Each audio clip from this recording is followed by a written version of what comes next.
Alrighty everyone, welcome back. Happy Monday all. I hope you're all having an amazing day so far. And given that there's a lot of great things to look forward to when it comes to Star Wars, we have a lot of things being handled by John, Dave, George, and Tony Gilroy, the four, by the way, that are so far making up for this Star Wars Dream Team.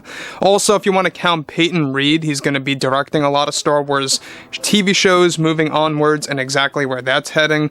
So there's a lot of great things coming out of the franchise by a great group of creators that really are very much passionately driven about the Star Wars franchise. This is Mike Zero. Subscribe if you're new and like this video to see future Star Wars updates. I'm also on Twitter at Mike01. I thank you all so very much for the great and kind support.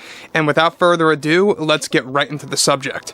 Now, what's great about everything related to John, Dave, and George's outlook on Star Wars is that it's going to pay close attention to the legacy characters, to adapting legends into live-action adaptations in their multiple upcoming Star Wars shows and movies.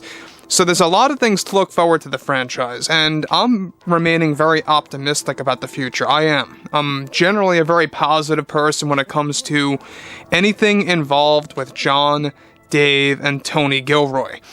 Now, what's really interesting about Bob Iger is that he's been very direct with the Star Wars community as of late to kind of correct the wrongs and to kind of set things straight with the audience and the overall Star Wars fandom to really make things right, or at least an attempt to improve the image of Disney. So let's get right into this. Now, with Disney CEO Bob Iger recently promoting Star Wars projects like Ahsoka and the upcoming Star Wars movies, he went on to admit something crucial to the entire Star Wars fandom.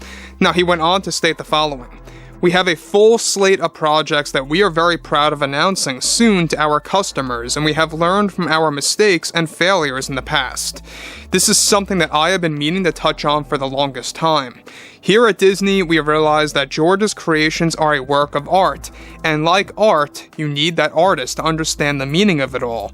One of our biggest mistakes, and something I and others were very wrong about, was by excluding Mr. Lucas from our sequel movies and spin-off films running from 2015 until 2019. I will admit I was wrong to make that call by removing the artist from the art and pursuing to play things safely with those films." Now, guys, before I get to the next thing about what Bob Iger says, I will say one thing about him. As much as I am very skeptical about the guy, and I've made this openly clear for the longest time now that I'm not the biggest fan of Bob Iger, especially when it comes to the Disney parks. I'm not happy with what he did with the Galactic Star Cruiser, look where it is now.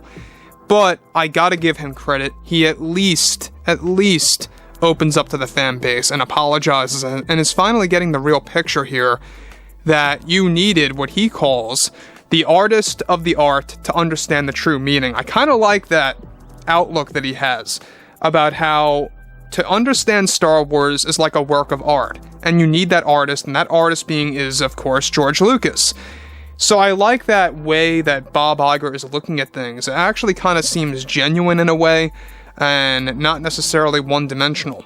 So what's interesting about this, though, is that Bob Iger admits that he was wrong on everything related to the sequel development, to buying out Lucasfilm and the way that they handled the company, and it really just goes to show you that they really are trying to right the wrongs now and to really kind of just bring things back down to where they're supposed to be.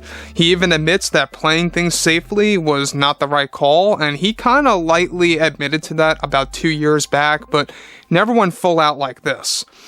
Now, moving on to the next thing, alright? Bob Iger goes on to elaborate further. So, we were coming out of the prequels at that point in time in 2012, looking back at the poor fan reception, and it puts us in a state of being cautious.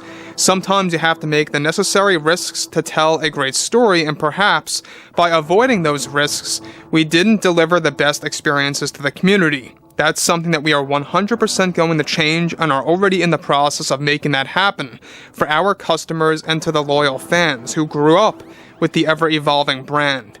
Now again, guys, he's admitting to the following about how back in 2012, they were in this cautious state about what happened with the prequel trilogy and how George was the one that wrote those movies and really made those movies happen. So they didn't want to pull the trigger of bringing George back into the sequels or using his treatments, so to speak, for the sequel trilogy films. And they wanted to exclude his treatments completely. And they, yes, kind of did betray him, because when he was signing up for buying out Lucasfilm and how he was accepting George's offer, one thing that they did agree on was that they would be using some of George's treatments. This was an actual fact. This was an actual discussion that they had, and they broke that promise. Kathleen Kennedy, too, broke that promise by keeping his treatments in the movies and respecting the legacy characters. And let's not forget, George's one big request was for all three characters to be together again. They broke that apart too. And so Bob Iger here, seemingly trying to really create, a better outlook on Star Wars, a better future for the franchise. And you know what, guys?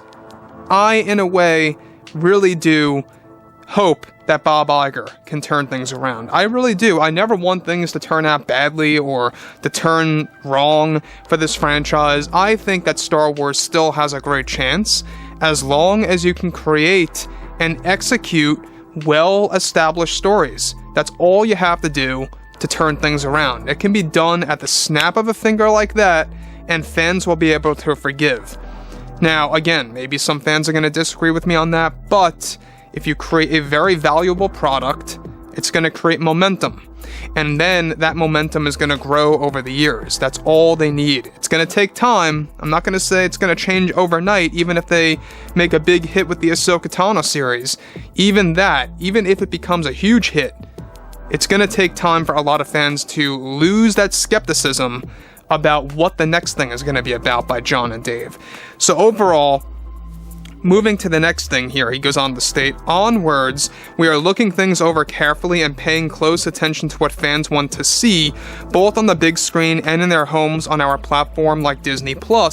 We will be making further announcements in the coming months that we hope will change fans' minds on our products. Now again, Bob Iger talked about the Galactic Star Cruiser Hotel, about how everything related to the Star Wars franchise, about that failure just gives them the opportunity to explore better experiences. He never really apologized on that front just yet, which really kind of made me very underwhelmed with his treatment of handling the whole scenario and the whole news of the Galactic Star Cruiser Hotel closing by this September, which, by the way, guys, if you do plan on going, I would suggest changing your plans elsewhere, because that's not going to be a thing after September, just letting you know. But yeah, guys, I would really love to hear what you guys have to say about Bob Iger's overall outlook on the fandom, how he's accepting that he was wrong on everything here about the sequels and George Lucas getting excluded. And if you guys did enjoy the content for today, make sure to drop a thumbs up on this video to support the channel, and I will catch you guys next time.